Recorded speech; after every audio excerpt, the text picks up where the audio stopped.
안녕하세요. 코카의 행복한 주식 투자입니다. 이번 시간은 코카의 관심 종목인 대한항공에 대한 종목 심화 리뷰 영상입니다.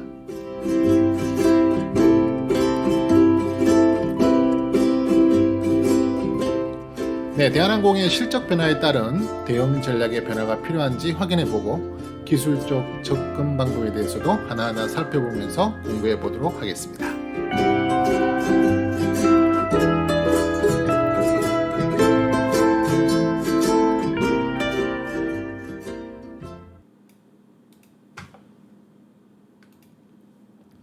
자, 우선 대한항공 컨센서스부터 한번 확인해 보도록 하겠습니다.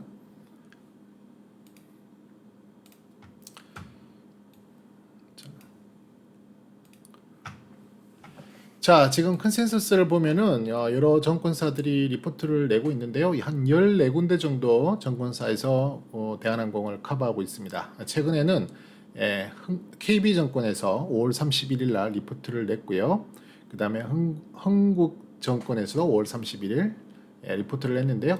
지금 전체적으로 리포트를 잠깐 서머리만 봐도 계속 그 실적에 대한 회복, 그죠? 여객 수요에 대한 회복, 이런 회복 심리에 대한 것들을 계속 이렇게 호재로 반영을 하고 있다는 것, 네, 그렇게 볼 수 있고요. 5월 18일 리포트 같은 경우에는 주가만 보면 코로나 끝, 네, 이런 식으로 정말 주가가 코로나 이후에 어떤 여러 가지 실적에 대한 그런 반영들을 이미 하고 있다라는 그런 리포트들, 그런 들이 계속 나오고 있는데요. 일단 계속해서 좋은 리포트들이 나오고 있고요. 컨센서스의 적정 주가들도 계속 상향하고 있는 그런 상황입니다. 그래서 지금 컨센서스 상으로는 제일 좋게 나오고 있는데요. 일단 제가 관리하는 노트를 통해서 한번 확인해 보자고요. 네. 우선 연간부터 한번 살펴볼게요. 연간 살펴보시면은 2020년 작년도에 실적이 발표가 됐었죠. 네, 발표됐는데 영업이익은 1,089억, 그다음 EPS는 1,296원의 적자, 그다음에 매출액은 7조 6천억 정도의 수준을 보였는데요.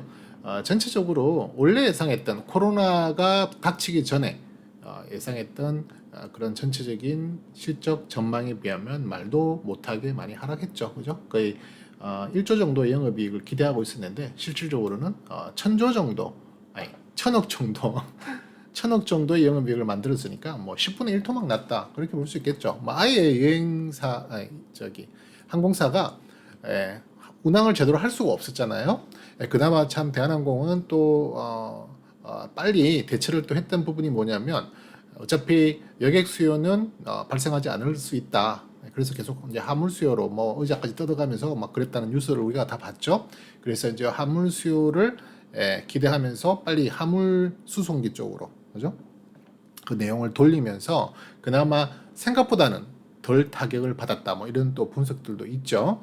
그리고 또 지금 아시다시피 뭐 HMN 같은 해운주를 보시면 아시겠지만 이 물동량이 너무너무 많이 넘치고 있기 때문에 화물 항공 수요도 엄청나게 계속 많이 발생하고 있다는 것, 그죠? 그렇기 때문에 대한항공은 그 부분에 대해서는 적절하게 조치를 잘해서 생각보다는 이익률을 많이 까먹지 않았다. 물론 뭐 컨센서스 대비 10배 정도, 평상시 대비 10분의 1 토막이 나긴 했지만 영업이익 기준으로, 그럼에도 뭐 적자까지도 예상을 했었는데 적자까지는 만들지 않았고 1,000억 정도의 영업이익 흑자를 봤죠.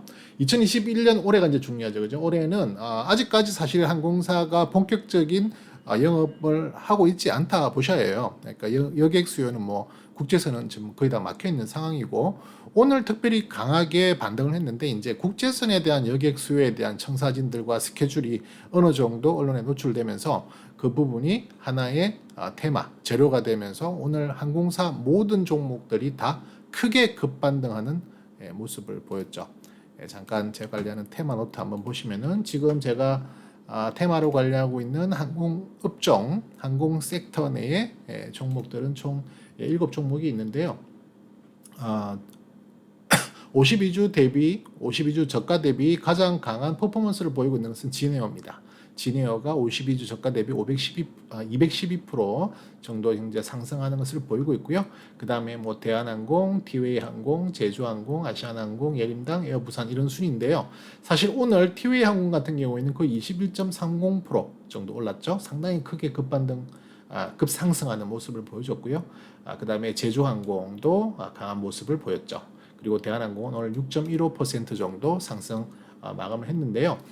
우리 코카의 관심 종목으로는 제주항공을 담고 있었죠. 제주항공을 담고 있었는데 물론 지금도 담고 있지만 제 생각에 LCC만은 조금 불안할 수 있다. 그리고 앞으로 이제 해외 여객에 대한 이제 수요가 곧 열리게 되면 가장 큰 수혜를 또 우선 받을 수 있는 것이 뭐 당연히 대한항공이겠죠. 네, 국제선 노선에 대한 부분에 대해서는 그래서 대한항공에 대한 부분도 같이 한번 가지고 가는 것이 좋겠다. 예, LCC는 이미 제주항공을 가지고 있기 때문에 충분하고 뭐 진에어도 좋은 퍼포먼스를 보이고 있지만 일단 또 대한항공하고 진에어는 또 같은 계열이니까 또 다른 계열의 제주항공과 대한항공을 관심 종목으로 놓고 한번 관리해보는 것이 어떨까 그렇게 생각을 했는데 어쨌든 오늘 하루만 상당히 좋은 평균적으로 전체 업종으로는 7.94%가 오늘 상승을 했거든요.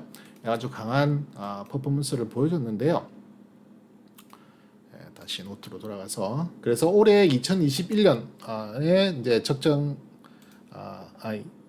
예상 영업이익은 2,538억 정도 예상을 하고 있고요. 아직까지 EPS도 여전히 적자가 될 것 같습니다. 마이너스 449원 적자를 보일 것 같고요. 그 다음에 매출은 7조 5천억 정도.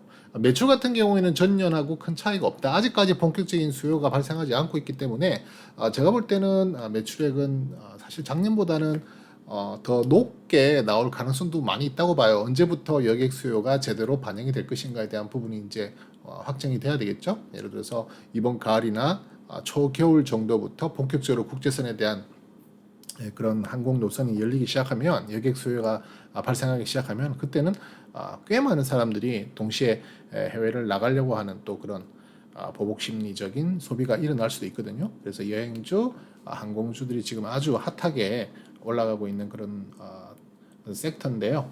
일단 작년 대비 약 86% 정도 전체적으로 86% 정도 성장을 보일 것으로 예상하고요. 실질적인 영업이익이라든지 EPS 매출액의 성장 금액도 약 154% 2020년 대비 상승할 것으로 보이고 있다. 그렇게 예상을 합니다. 하지만 아직 ROE는 마이너스로 개선되지 않고 있는 상황이기 때문에 본격적인 수익의 창출을 기대하기는 어려운 상황이다. 그렇게 볼 수 있겠고요. 다행스러운 2022년, 2023년으로 갈수록 점점 원래 대한항공이 가졌던 영업이익의 수준, 원래 대한항공이 가졌던 EPS의 수준과 매출액의 수준으로 점점 회복이 될 것으로 기대한다. 뭐 당연한 이야기겠죠. 코로나가 어느 정도 종식이 되고 어쨌든 글로벌 시대에 맞춰서 계속 여객 수요는 발생할 수밖에 없는 상황이니까 그런 부분들은 충분히 반영될 가능성이 크다. 그런 의미에서는 적정하게 영업이익이나 EPS 매출액은 증가할 것이다. 그렇게 볼 수 있고요. 지금 그래프 보시면 매출액과 그 다음에 영업이익, EPS 등이 꾸준히 2021년, 2022, 2023년 갈수록 증가할 것이다. 그런데 보시는 바와 같이 2018년이 지금 제가 이 차트전 2013년부터 지금 보여드리고 있는데요. 2018년이 매출이 가장 높았죠. 그리고 영업이익 같은 경우에는 2016년이 가장 높았고요. 그죠? 그다음에 EPS 같은 경우에는 2017년이 가장 높았습니다. 2013년 이후의 이야기입니다. 그렇다면 2013년 이후에서는 2016년, 2017년, 2018년이 대한항공 입장에서는 가장 좋은 실적을 만들었다. 그렇게 볼 수 있죠. 그래서 지금 현재 2023년까지 내후년까지의 물론 컨센서스니까 아직 정확한 건 아니지만 컨센서스를 봤을 때 그나마 대한항공이 최근에 잘 나갔던 2016년, 17년, 18년 그 3년 동안의 실적까지에 대한 전망까지는 지금 미치지 못하고 있어요. 그죠? 그렇다면 2017년, 16년, 18년 요 3년 정도의 주가가 어떻게 되는 것인가를 한번 고려해 볼 필요가 있다는 거죠. 자, 다시 잠깐 차트를 한번 볼게요. 이게 상당히 중요한 부분이라 제가 말씀을 드립니다. 금방 말씀드렸던 제가 이제 월봉으로 한번 볼게요. 자, 월봉으로 보시면 금방 말씀드렸던 2016년, 17년, 18년 결국에는 이 3년이 실적적인 의미로 봤을 때는 대한항공이 가장 높은 영업이익과 EPS와 매출을 만들었다고 볼 수 있는 해인데요. 그 해보다도 2022년, 2023년으로 가도 실적적으로는 회복하지 못하는 부분이거든요. 그럼에도 불구하고 지금 현재 2021년에 지금 현재 가격이 이미 2016년, 17년, 18년의 가격대보다 돌파 올라갔다. 어떻게 생각하세요? 이 부분에 대해서? 지금 물론 예전의 데이터 2010년, 2008년 이런 아주 고점을 만들었던 데이터를 비교를 또 한 번 더 해봐야 될 필요는 있겠지만 이건 너무 먼 이야기고 최근에 2016년, 17년, 18년만 해도 벌써 5년 전 이야기잖아요. 그죠? 5년 전에 어떤 데이터만 놓고 봤었더라도 지금 그보다 훨씬 더 높은 위치까지 반등을 해놓은 상태다. 그렇다면 지금이 대한항공이 많이 떨어졌던 부분에 대한 어떤 회복이라기보다는 회복 이상의 그런 주가 상승률을 보이고 있다. 이렇게 볼 수 있거든요. 이런 현상은 대한항공뿐만이 아니라 다른 여러 항공사들을 다 통틀어 봐도 비슷한 상황으로 가고 있습니다. 이건 무엇을 의미하느냐? 결국에는 주가 상승이라는 게 실적과 연동하는 게 큰 틀에서 볼 때는 맞습니다만 기본적으로 매기, 현재의 분위기, 현재의 상황, 기대감, 어떤 매수세에 대한 힘 이런 에너지가 또 하나 중요한 가격 상승의 요소라는 것을 확인해 주는 내용입니다. 그죠? 그래서 지금 대한항공이 밸류적인 측면에서 봤을 때는 지금 사실 너무 많이 올라가 버리는 경향도 없지 않아 있어요. 물론 많이 하락을 했고 2020년에 많이 하락을 했고 또 다시 회복될 것이라는 기대감으로 반등하는 거 물론 당연히 있을 수 있는 일이지만 그럼에도 불구하고 지금 현재 영업이익이나 매출, EPS 등을 고려한 상황에서 봤을 때는 너무 많이 올라가고 있는 건 아닌가 그렇게도 볼 수 있습니다. 자, 지금 보시면 아시겠지만 대한항공 PBR 밴드 같은 경우, PER 밴드 같은 경우는 지금 뭐 계속 적자를 봤기 때문에 PER 밴드가 상은 아예 그림도 그려지지 않고 있죠, 그죠?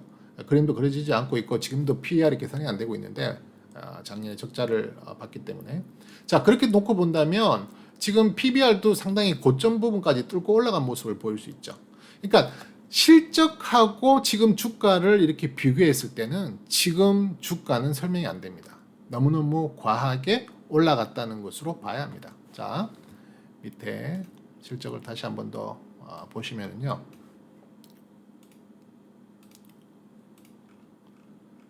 자, 실적이 지금 2023년 영업이익이 한 8,400억 정도까지 회복이 될 것으로 컨센서스가 나오고 있는데요. 지금 2016년 같은 경우가 1조 1,000억, 2017년이 9,000억 정도였거든요. 2015년이 8,000억 정도 수준이었고요.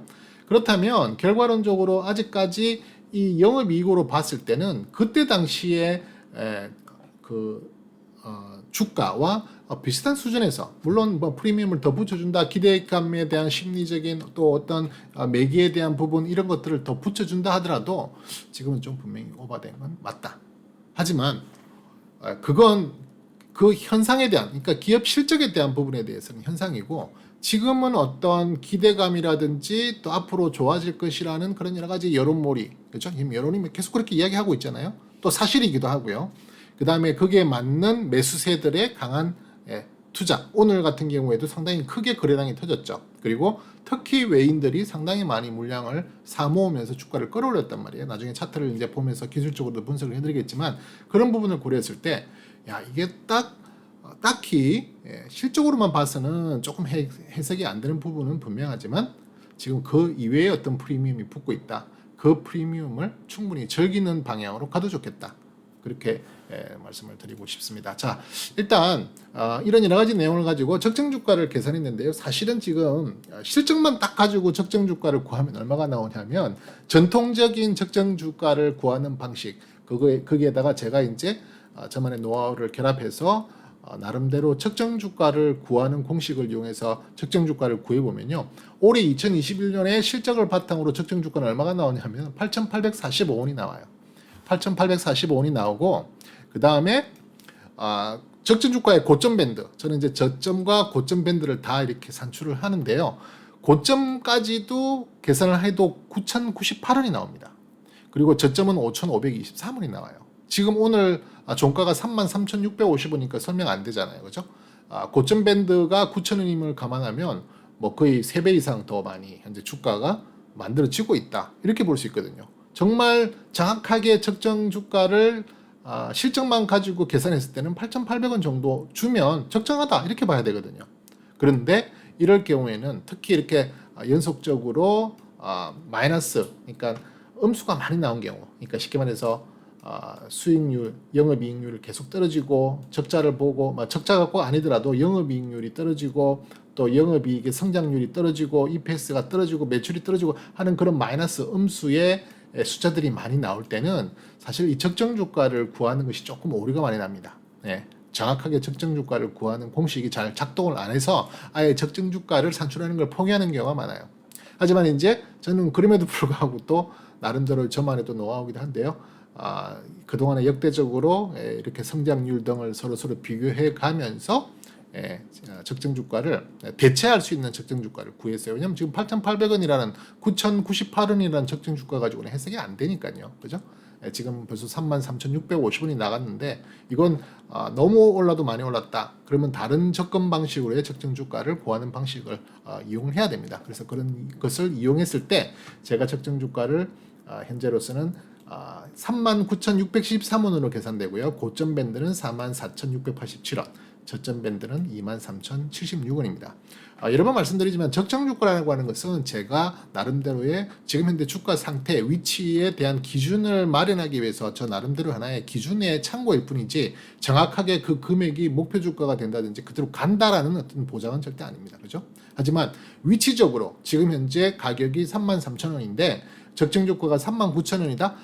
앞으로 조금 더 상승할 수 있는 여력을 가지고 어떤 대응 전략을 만들어 보자 하는 그런 차원에서의 접근이다. 이렇게 보시면 됩니다. 지금 적정 주가를 8,845원으로 본다면 그런 적정한 대응을 할 내용이 없잖아요. 그죠? 이미 적정 주가를 훨씬 많이 오버되어 있기 때문에 지금은 무조건 셀하고 청산해야 되는 상황이지 이 종목에 대해서 물량을 더 늘리고 계속 키워나가는 추세 추종을 하면서 물량을 더 키워나가는 그런 전략을 만들어낼 수 없는 그런 상황임에도 저는 또 다른 대체적인 적정 주가를 이용을 하고 있고요.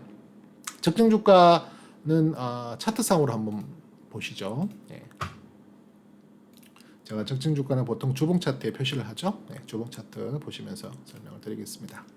자, 지금 현재 주가가 여기에 있죠. 여기 있고 조금 더 키워볼게요. 현재 주가의 위치는 여기죠. 33,650원인데요. 지금 선이 보시면은 빨간 선이 있고요. 그 다음에 초록색 선, 주황색 선, 파란색 선이 있는데요. 올해 대체적인 물론 적정 주가의 산출 방법에 의한 산출이지만 올해는 39,673원 여기가 적정 주가의 라인이 될 것 같고 많이 오르면 44,600원 정도, 많이 빠지면 밑에 있는 하단 밴드가 23,067원 정도까지 떨어질 수 있다. 그러니까 이 밴드 상에서 올해 2021년은 보낼 가능성이 많다. 이렇게 한번 기대를 해볼 수 있거든요. 또 그렇게 내용을 가지고 전략을 세우게 되는데 그렇다면 지금 앞으로 상승할 수 있는 여력은 충분히 더 많이 남아있다. 지금 가격대로부터도 최소한 35% 40%까지의 여력이 상승 여력의 룸이 남아 있다 이렇게 볼 수 있고요. 여기에 이제 주황색 선이 있는데 주황색 선은 정권사들 지금 이제 14군데 정권사들이 목표 주가를 계산을 해서 발표를 하죠. 그 목표 주가 14군데의 목표 주가를 평균으로 한 겁니다. 그래서 33,650원이 지금 33,650원이 아니고 33,462원. 33,462원이니까 사실상 오늘 종가상 정권사들이 예상하고 있는 목표 주가는 타치를 했죠. 그렇죠? 정권사들이 내다보는 목표는 지금 달성을 했는데 이렇게 되면은 정권사들이 리포트를 계속 써내잖아요. 리포트를 써내면서 지금의 분위기나 또 앞으로 컨센서스가 더 좋아진다는 어떤 데이터들이 확보가 되면 아마 여러 정권사들에서 목표 주가를 상향할 겁니다.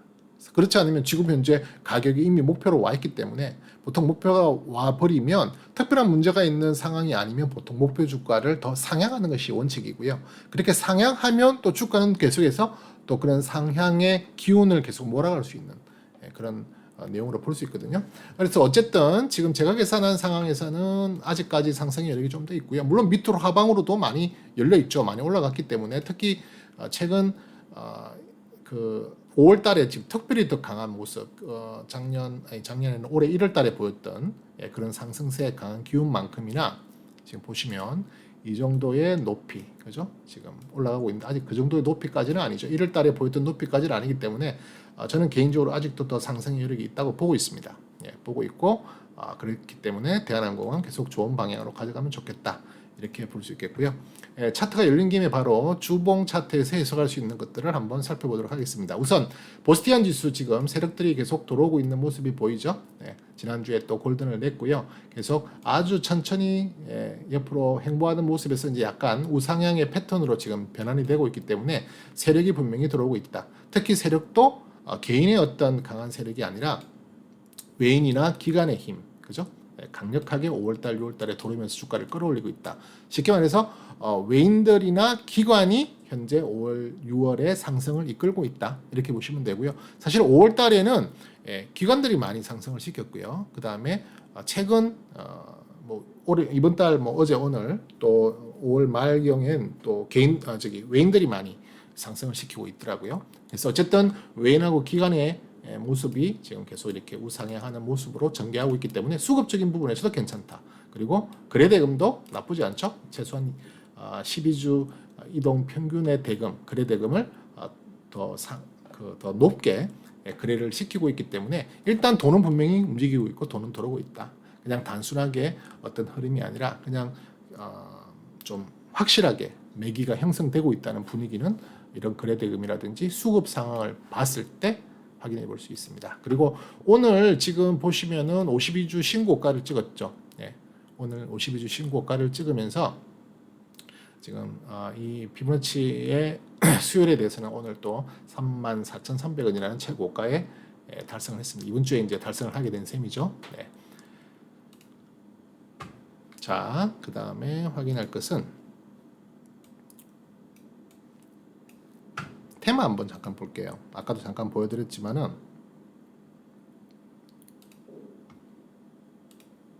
자, 지금 현재 항공사가 아까도 말씀드렸지만 7개의 종목이 포함되어 있는데요. 예전에 3월 달에 한번 좋은 모습을 잠깐 보여서 12위 안에 랭킹이 되기도 했다가 다시 4월, 5월 달에 좀 빠져나가서 밀렸다가 최근에 이제 5월 달부터 다시 이제 상승세를 강하게 보이면서 지난주에는 13위까지 랭킹이 됐었고요. 현재 이번 주에 지금 현재 추세로라면 지금 12위 안으로 이제 들어가는 그런 상황이죠. 아주 좋은 모습을 보이고 있고요. 일단 5일, 10일, 뭐 20일 이동 평균에 대한, 그러니까 업종에 대한 내용입니다. 섹터에 대한 이동 평균도 지금 다 정배열하고 있는 모습을 보이고 있죠. 차트를 잠깐 보시면은 차트상으로도 지금 어지럽죠. 상당히 많이 올라가고 있는, 특히 5월달 이후부터 강한 상승의 모습을 보이고 있다. 지난 1월달에도 이제 그런 모습을 보였고요.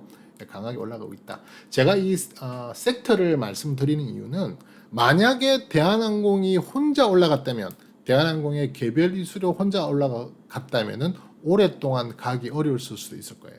근데 지금 보시는 바와 같이 섹터의 모든 종목들이 다 같이 올라가고 있는, 쉽게 말해서 하나의 재료, 하나의 테마가 잡혀버린 겁니다. 어떤 테마냐? 앞으로 항공사들이 빠르게 회복할 거야.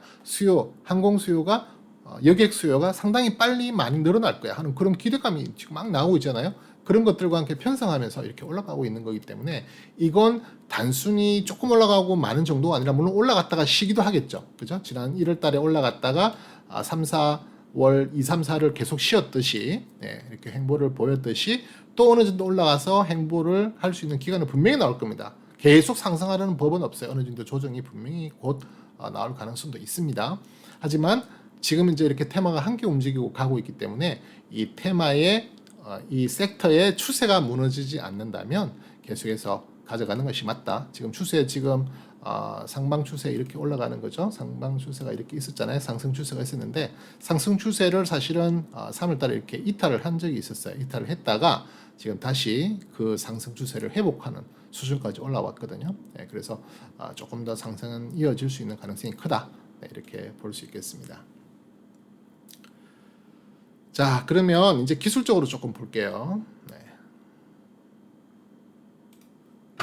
기술적으로는 제가 이제 일봉 차트를 가지고 한번 보도록 하겠습니다. 네, 기술적 차트는 제가 자주 매일매일 데일리 분석하면서 설명들을 드릴 때 많이 영상을 보셨다면 어떤 스타일로 말씀을 드린지 아시겠죠?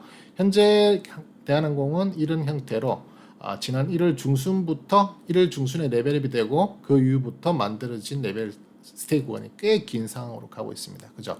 그러다가 5월 말경부터 지금 레벨업을 시도하는 구간이 드디어 뾰족 튀어나오기 시작했죠. 레벨업을 시도를 했지만 금방 레벨업을 이루지는 못했고요. 역시 오늘도 장중에는 레벨업을 도달했습니다. 레벨업은 저는 보통 레벨단 상단에서 종가상 7% 정도 상승했을 때를 레벨업이라고 저는 그렇게 규정을 합니다. 근데 오늘 장중에는 7%가 넘었었는데 종가상 다시 6%대로 밀리면서 사실상 레벨업은 실패했습니다. 레벨업은 실패했지만 이건 뭐 이제 1% 정도의 간극을 두고 있는 상황이기 때문에 내일이라도 조금 한 2, 3%의 상승으로 마감을 한다면 레벨업이 들어가는 겁니다. 완전 또 하나의 새로운 레벨의 시작이 된다. 그럼 이제 이런 식의 레벨이 또 하나 만들어지겠죠. 어디까지 올라갈지 모르는 상황이 되는 거고요. 그렇게 레벨업으로 진행이 되어 버린다면 저는 매매를 스탑합니다. 그동안의 이 구간 레벨단 안에서 물량을 모으고 매집할 수 있는 거지만 물론 레벨단을 상단을 돌파할 때 이때도 한 번 정도는 더 물량을 마지막으로 모을 수 있는 기회였었는데요. 레벨업이 들어가고 난 이후부터는 절대 매매하지 마시라. 절대 팔지 마시라. 절대 흔들리지 마시라. 그냥 막 두려워요. 조금이라도 올랐다가 떨어지잖아요. 그러면 막 되게 두려워하신다고요. 하지만 그 떨어지는 구간이 레벨업을 계속 유지하고 있는 정도의 수준이라면 절대 팔시면 안 됩니다. 계속 끝까지 버티는 전략. 그래야 계속해서 레벨업이 어디까지 올라가는 것을 함께 누릴 수 있는 거예요. 그러니까 대충 몇 프로 먹고 나올 그런 생각을 하시면 큰 돈이 되지 않습니다. 그러니까 계속해서 어떻게든 이 대한항공이라는 종목을 계속 끌고 가시자고요. 왜냐하면 아직까지도 남아 있잖아요. 그죠? 상승의 여력이 남아 있다라고 지금 보이잖아요. 그죠? 이렇게 보시면 남아 있잖아요. 아직. 그렇기 때문에 그런 것을 조금 더 바라보시면서 계속 가시자고요. 그 다음에 지금 기술적으로는 작년 2015년에 만들었던 고점까지 와 있기 때문에 그죠? 2015년 고점까지 왔기 때문에 여기서 약간은 멈칫할 수는 있지만 만약에 이 고점을 강하게 돌파해 버린다면 지금 우리가 생각하고 있는 적정 주가인 39,600원대까지는 별 다른 매물대 없이 쑥 올라갈 가능성이 큽니다. 네. 매물대는 제가 종목 노트를 보시면 아시겠지만 지금 현재 가격대에서 위에 있는 매물대는 10% 정도밖에 되지 않아요. 큰 폭의 매물대가 지금 없거든요. 그렇기 때문에 얼마든지 치고 올라갈 수 있는 상승의 에너지만 있다면 크게 매물에 부담 없이 올라갈 수 있다. 그래서 지금은 우리가 레벨업을 한번 기대해보고 갈 수 있는 부분이고요. 만약에 주가가 오늘 강하게 상승했기 때문에 이렇게 강하게 상승하는 날 이후에는 아마 조금 이렇게 조정이 나올 수도 있어요. 그죠? 조정이 나오는데 31,700원을 가깝게 조정하면 할수록 그리고 31,700원을 잘 지켜주고 다시 상승하는 기운이 나온다면 그때 한 번 더 추매할 수 있는 여력이 있습니다. 물론 어느 정도 물량을 이미 확보해 두신 분들은 그러실 필요 없고요. 물량이 난 너무 적게 모았어. 많이 모으지 못했어. 그리고 수익률이 지금 현재 5%, 10% 정도 미만이야. 그러신 분들은 아니 반대 5%, 10% 이상의 수익이 나 있어. 하지만 물량이 너무 작아 하시는 분들은 물량을 더 모으면서 내가 가지고 있는 수익률을 담보로 물량을 더 모아도 절대 마이너스가 안 되잖아요. 그죠? 물량을 더 모으시고 레벨업을 이용하시면 더 많은 물량으로 주가 상승을 견인하게 되고 그렇게 되면 결국 이익률이 더 커지는 거죠. 그런 전략이 가능하겠다. 스토캐스틱 차트 잠깐 보시면요. 스토캐스틱 차트는 지금 보시는 바와 같이 주간에 해당하는 스토캐스틱은 지금 5월 한 달 내도록 상승의 모습을 보이고 있습니다. 그죠? 2월 달에 조정을 크게 보였고요. 그 조정의 여파로 꽤 긴 또 행보 구간을 보였고 지금 정확하게 다시 상승하고 있는 모습이다. 근데 지금 대한항공 같은 경우 조금 더 디테일하게 보시면 어제 일간 스토캐스틱 상에 데드가 났어요. 저는 솔직히 여기 살짝 쏘았습니다. 살짝 쏘아서 저는 여기서 물량을 조금 줄였는데요. 왜 줄였냐면은 일단 기본적으로 고점 그죠? 저점 만들었고 다시 고점을 만들었는데 그 고점이 더 이상 쭉 뻗어 나가 주지 못하고 에너지적으로는 그냥 이렇게 횡보를 보이면서 이걸 최소한 지난번 고점 수준인 80 이상을 뚫고 올라가줬다가 떨어졌으면 걱정이 안 됐을 텐데 고점을 더 이상 높이지 못하고 옆으로 쭉 그냥 횡보되는 상황에서 갑자기 어제 여행주들, 뭐 항공주들이 조금 어저께 조정을 받았죠. 대신에 기술주들이 조금 이렇게 상승의 기운을 좀 보였는데요. 그런 어떤 순환매적인 그런 그 사이클이 걸리면서 이렇게 데드가 살짝 나더라고요. 이 데드가 살짝 나서 저는 비중을 조금 조절하는 입장에서 한 유닛 정도를 익절을 했습니다.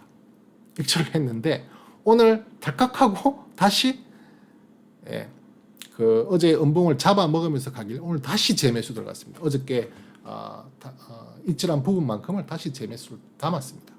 경우에 따라서는 그런 상황에서도 대처를 할 수 있어야 되는 거예요. 어저께 팔았다고 오늘 어저께 팔았는데 오늘 또 다시 살 수 있는 거예요. 왜냐하면 위치적으로 상황이 레벨 단에서 레벨업을 시도할 수 있는 첫 번째, 그러니까 레벨 상단 위에서 지금 지키고 지지받았잖아요.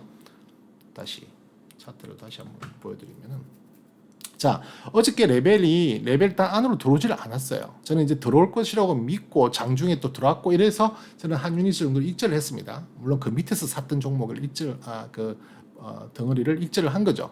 하지만 오늘 강하게 어제 시가 부분에서 오늘의 시가가 같이 출발하면서 강한 에너지 값을 보였잖아요. 아침 장 초반부터. 그렇기 때문에 저는 조금 더 어제보다 더 비싼 가격으로 샀지만 어쨌든 다시 물량을 주고 담았습니다.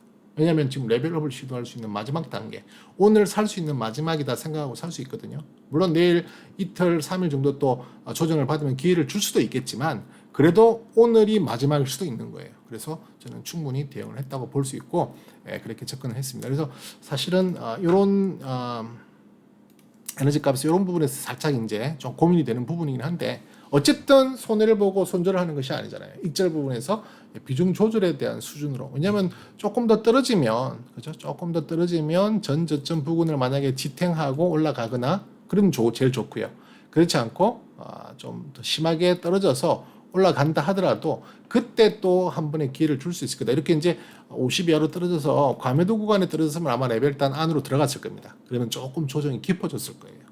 그럼 또 거기에 맞게끔 대응, 그 깊어지는 조정, 그만큼의 시간을 또 만들어낼 수 있다는 가정에서 물량을 조금 비중 조절했던 거였죠. 근데 오늘 다행스럽게 아주 강한 장대 양봉을 만들어줘서 결과론적으로는 되게 기분이 좋고, 또 반면에 저는 또 어제 대한항공을 팔면서 반대로 제주항공은 또 더 물량을 담았는데 두 종목이 오늘 다 상승을 하면서 좋은 수익률을 만들어주는 단초가 됐는데 어쨌든 아직 레벨업이 들어가지 않았기 때문에 조금 기대치에는 못 미쳤다. 하지만 오늘 장대 양봉의 에너지가 내일도 이어지면 분명히 레벨업으로 들어갈 거고, 레벨업으로 들어가고 나면 저는 일단 문을 닫습니다. 끝으로 끝. 그걸로 레벨업이 레벨 스테이 구간으로 변환될 때까지는 절대적으로 매매하지 않고 즐기고 누리고 보는 겁니다. 그렇게만 관리하시면 된다. 그렇게 보시면 되겠고요. 지금 주간 스토캐스틱에 대한 내용도 지금 이제 80 이상 들어갔고요. 이 부분에서 조금 더 치고 나갈, 여기서 며칠 더 스테이가 될 겁니다. 며칠 더 스테이 되면은 주가는 더 우상향으로 갈 가능성이 많다. 아마 레벨업 들어갈 가능성이 크게 보인다. 그렇게 생각이 듭니다. 자, DMI가 조금 과열이죠, 그죠? ADX가 D 플러스 값 위에 있다는 것은 과열입니다. 지금 5월 중순부터 과열의 모습을 분명히 보이고 있죠. 아까 제가 대한항공의 실적을 이야기하지 않더라도 지금 상황은 분명히 누가 봐도 과열입니다. 정말 강하게 힘있게 올라가는 건데요. 근데 그 과열을 무조건 무서워하시면 안 돼요. 과열이라는 게 전체적인 주가의 움직임으로 봤을 때 1년에 몇 번 나올까요? 그런 과열의 움직임은 1년에 기껏해 봐야 3번, 4번 그 정도밖에 안 나와요. 그런 과열의 구간을 충분히 즐기고 그런 과열의 구간을 충분히 끌고 갈 수 있어야지, 추세가 끊어질 때까지. 그래야 그게 추세 추종 전략이죠. 그냥 중간에 자꾸만 내리려고 하시면 수익이 안 나요. 아니 내가 수익을 조금 먹을 바에는 안 먹는 게 낫지 왜 자꾸만 조금 먹고 그냥 그걸로 끝내시려고 그러시냐고요. 더 크게. 또 그래야만 수익률이 커지고요. 수익률이 커져야 나중에 비중을 조정받을 때 비중을 더 과감하게 확대할 수 있어요. 그래도 나는 수익률이 마이너스가 안 되잖아요. 그렇죠? 마이너스 수익률일 때 비중을 늘리는 것은 우리가 소위 뭐라고 이야기하죠? 물타기라고 이야기하잖아요. 그렇죠? 물타기는 절대 하시면 안 된다는 게 제 여러 번 설명드리는 내용 중에 하나죠. 물론 이제 경우에 따라서 물타기를 전략적으로 하는 경우가 있지만 일반적인 물타기는 그게 아니거든요. 물타기는 내가 수익률이 마이너스인 종목을 비중을 늘리는 그게 물타기입니다. 하지만 내가 수익률이 플러스가 되어 있는 상태, 특히 플러스가 많을수록 내가 한 유닛, 두 유닛 더 추가한다고 해서 그 수익률이 크게 훼손되지 않는다고요. 그러면 심적으로 얼마든지 강하게 더 들고 나갈 수 있습니다. 어떤 마음으로? 안 되면 본전에 팔지 뭐. 보통 사람, 개인들이 많이 하는 행위는 주가가 떨어질 때 자꾸만 물타기하고 지금 삼성전자가 그러고 있다니까요. 우리 개인들이 제일 많이 사고 있는 종목이 삼성전자예요. 계속 물타기해서 계속 수익률 마이너스. 그게 우선적으로는 평균 단가가 올라가는 것 같이 보여서 이 마이너스 수익률을 줄어드는 것처럼 보이지만 착시입니다. 그 마이너스 수익금은 사라지질 않아요. 그대로예요. 오히려 비중만 더 커져서 그게 내 방향대로 우상향하지 않으면 계속 손해만 커지게 되는 거예요. 그러다가 3개월, 6개월, 1년을 겨우겨우 버텨서 본전하면 판다니까요. 본전하면 팔아요. 그때부터 본격적인 시작이 될 수도 있는데 그때서야 진이 빠져서 판다고요. 대부분의 개인들이 그러한 매매 행태를 보이고 있죠. 그죠? 제가 이번 주에 키카이 키노트 일반에 오픈한 내용이 바로 그런 내용이에요.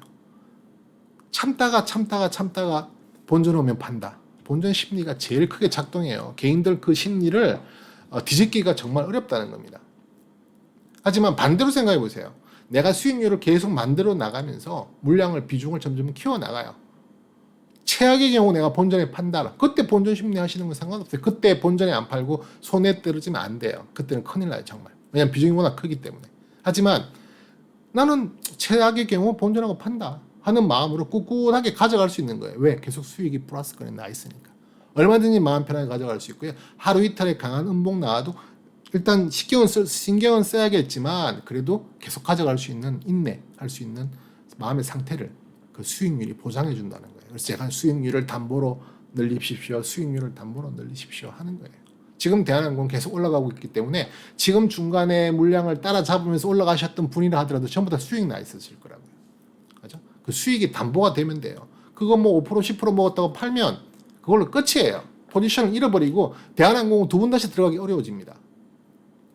나중에 추세가 완전히 꺾어져서 사면 안 될 그런 구간에 왔을 때 사게 돼요. 절대적으로 파시지 마시고 흔들리지 마시고 끝까지 가져가시면 좋겠습니다.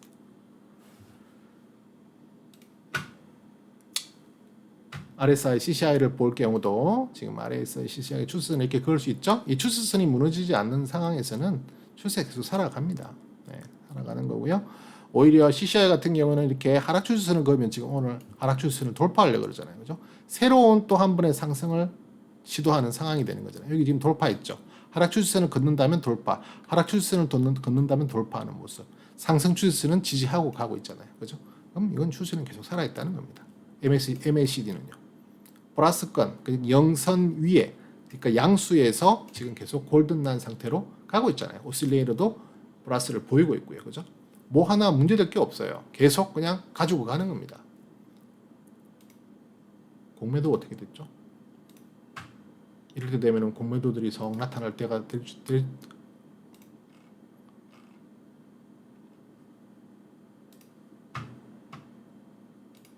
공매도도 별로 안 붙네요. 이렇게 올라갔는데, 그죠? 공매도도 별로 관심이 없네요. 그러니까 좋은 기운의 방향으로 가져가시고요. 헤이킨 차트 계속 지금 고점을 올라가고 있잖아요. 헤이킨 차트는 제가 이 윗꼬리가 뭐라 그랬죠? 영상을 자주 보시는 분들이면 아실 수 있을 텐데 이렇게 윗꼬리라는 것이 헤이킨 차트상의 윗꼬리는 상방을 표시하는 화살표다. 그죠? 아랫꼬리는 아래로 향하는 화살표다. 그죠? 그래서 때로는 아래 화살표, 위에 화살표가 힘의 균형을 딱 이룰 결정하기 애매한 구간이 있지만 지금 같은 경우는 계속 화살표 올라가자 하고 있는 거예요. 신호가 지금 계속 올라가자 하는 거예요. 헤이킨 차트는 그렇게 보는 겁니다. 나중에 기회 되면 헤이킨 차트에 대해서도 제가 한번 영상을 준비해드리겠지만 어느 하나 걱정될 게 없다. 제발 레벨업으로만 들어가라. 그러면 나는 일단 문 닫는다. 그냥 그걸로 일단 매매는 중지하고 계속 지켜보고 갈 것이다. 이렇게 말씀을 드립니다. 자, 제가 초반에 뭐라고 말씀드렸죠? 대한항공을 실질적인 측면에서 접근하자면 저는 10,000원 정도를 적정 주가도 못 줘요. 8,000원, 9,000원 정도. 그게 지금까지 역사적으로 대한항공이 벌었던 히스토리입니다. 대한항공이 지금 올해 2,500억을 예상을 해요. 역사적으로 지금 2014년에 3,900억 벌었을 때가 있었고요. 그죠? 2019년에는 1,700억을 벌었네요. 그죠? 2019년만 하더라도 코로나 전이잖아요. 그죠? 코로나 전인데 2019년만 해도 1,761억을 벌었다고요. 그러면 2019년에 대한 내용을 봤을 때 그때 당시 주가가 얼마인지를 봐야 지금이랑 비슷한 상황으로 보잖아요. 물론 이제 성장성이라는 프리미엄을 붙여줘야 되죠. 단순하게 똑같이 비교하면 안 돼요. 예를 들어서 2019년에 2천억 벌었으니까 2022년에 2천억 벌으면 2019년의 주가 레인지와 지금 2020년의 주가 레인지를 같다라고 보면 안 되긴 해요. 왜냐하면 거기에 성장성이라는 프리미엄은 항상 주가에 반영이 됩니다. 앞으로 그 다음 해에 어떻게 될 것인가라는 성장성에 대한 프리미엄을 끌고 들어오거든요. 그렇기 때문에 단순하게 비교할 수는 없지만 그래도 기본적으로 어느 정도는 참고는 할 수 있는 거라고요. 그죠? 참고는 할 수 있는 거라고요. 그래서 지금의 위치가 2019년의 가격 위치를 봤을 때는 지금이 조금 더 높아요. 훨씬 더 높아요. 그렇기 때문에 그렇게 보면은 대한항공은 아예 핸들을 못 합니다. 하지만 워낙에 지금 특이한 케이스예요. 평상시에 이런 식으로 접근하는 것은 되게 위험합니다. 하지만 코로나라는 정말 평생에 한번 만날까 말까 특이한 상황에서 발생한 사건에 대한 어떤 해석이 붙어야 되는 거죠. 그죠? 그동안에 너무 많이 심하게 뺐던 부분들. 그냥 회사가 망할 뻔했어요. 항공사, 특히 저가 항공사들, LCC들은 완전히 그냥 없어질 뻔 할 수 있는. 지금도 재무 구조적으로 봤을 때는 뭐 진에어라든지 에어 부산이라 너무너무 형편없습니다. 그나마 제주항공이 조금 나은 편에 그래도 형편없어요. 그래도 지금 살아나려고 하는 모습들을 보면서 정말 특별한 케이스구나. 특별한 케이스에 우리가 지금 같이 가고 있구나. 그래서 한편으로는 모니터링을 좀 더 잘 하셔야 됩니다. 왜냐하면 언제 얼굴색을 싹 바꾸고 갑자기 아랫방향으로 턴어라운 할 줄 몰라요. 그래서 정말 예의주시하게 다른 업종 섹터에 비해서 특별히 더 예의주시하고 가지고 가시되 아직은 상승 여력이 조금 더 있을 것 같다. 네, 그렇게 말씀을 드립니다. 그래서 오늘 대한항공을 지금 가지고 계신 분들은 상당히 기분이 좋으실 텐데요. 또 기분 좋을 때 계속 또 경계는 하셔야 돼요. 팔라는 의미는 아닙니다. 하지만 항상 모니터링은 집중을 잘 하셔서 보셔야 돼요. 그렇죠? 최소한 장 끝나고 나서 내일에 어떻게 대응을 하지 하는 정도의 생각은 해 놓으셔야 장중에 내동 매매를 안 하실 수 있잖아요. 그죠? 네, 그렇게 오늘 대한항공 심화 리뷰 한번 같이 해봤습니다. 네, 지금까지 콜카였고요. 고맙습니다.